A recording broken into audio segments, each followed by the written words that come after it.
U.S. Senator from Alabama, Britt, is with us live now from Capitol Hill. She is also a member of the Appropriations Committee and Judiciary Committee.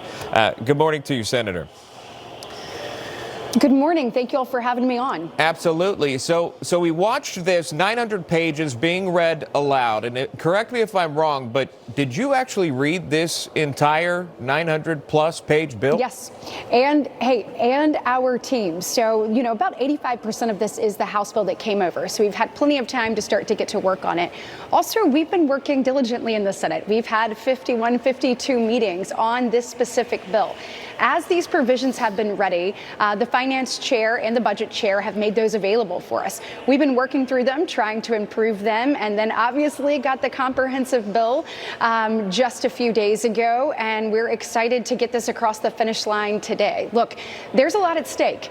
President Trump's agenda, the one he put before the American people, is in this bill. We have to deliver results for hardworking Americans, and that's what you're going to see us work to do on the Senate floor today. Looking forward to it, of course, to hear everyone's different perspective. We have a preview, though, of how Democrats viewed this one, Senator. And I'll just read a portion of a recent X post by Minority Leader Chuck Schumer. He shared this online saying, "We're demonstrating how they're trying to pass the most expensive bill in U.S. history to give tax breaks away to billionaires while taking away Medicaid, SNAP benefits, and good-paying jobs from millions." Senator Britt, what's the Republican response to that one? Well, first off, false, false, false, and false. What you're getting a window into is Schumer's summer of show votes, which is what we will be having today. Look, he is fighting for his job. So obviously he is reaching, and he's just not being truthful. At the end of the day, when you look at what this bill does, this bill creates sustainable pathways for hardworking Americans to achieve the American dream. If we don't pass this, we will actually put the largest tax hike on Americans ever in the history, not only of our nation, but literally the largest tax hike ever across the globe.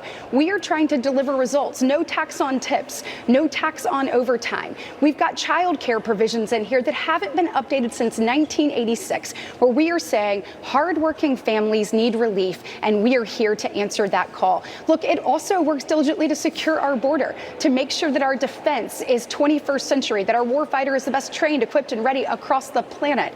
We have seen in the last 2 weeks how important that is. President Trump has made that a priority, and the Senate Republicans are answering the call. When it comes to things like he's talking about with regards to Medicaid and SNAP, that couldn't be further for the truth. What we want to do, Senate Republicans, is ensure that these programs are around for the very people they were intended for and need them. When you look at our debt, we are $37 trillion in debt. Obviously, when you look at these entitlement spendings, they continue to grow. You can go back to the 1960s when these were about a third of our budget. Now they're essentially 2/3 of our budget plus interest. You get about 73% of our budget is this. We want to make sure that when people need these programs, they're around to help them, be a safety net to help them get on their feet, not a hammock that they stay in, but help them work through things and be able to move forward. We know that's what America's about. That's the American dream. And we're excited to preserve and strengthen these programs for generations to come.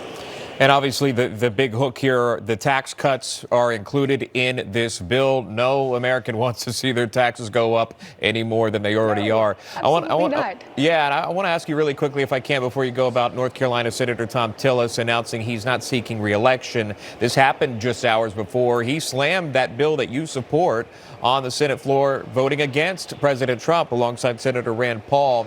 And then the president reacted on Truth Social, and it's on your screen. It says, looks like Senator Thom Tillis, as usual, wants to tell the nation that he's giving them a 68% tax increase as opposed to the biggest tax cut in American history. He added that he's already heard a number of names that want to run in the primary, either way, not seeking re-election here. But the president is alluding to what we were just talking about, the tax cuts. Any response to Senator Thom Tillis?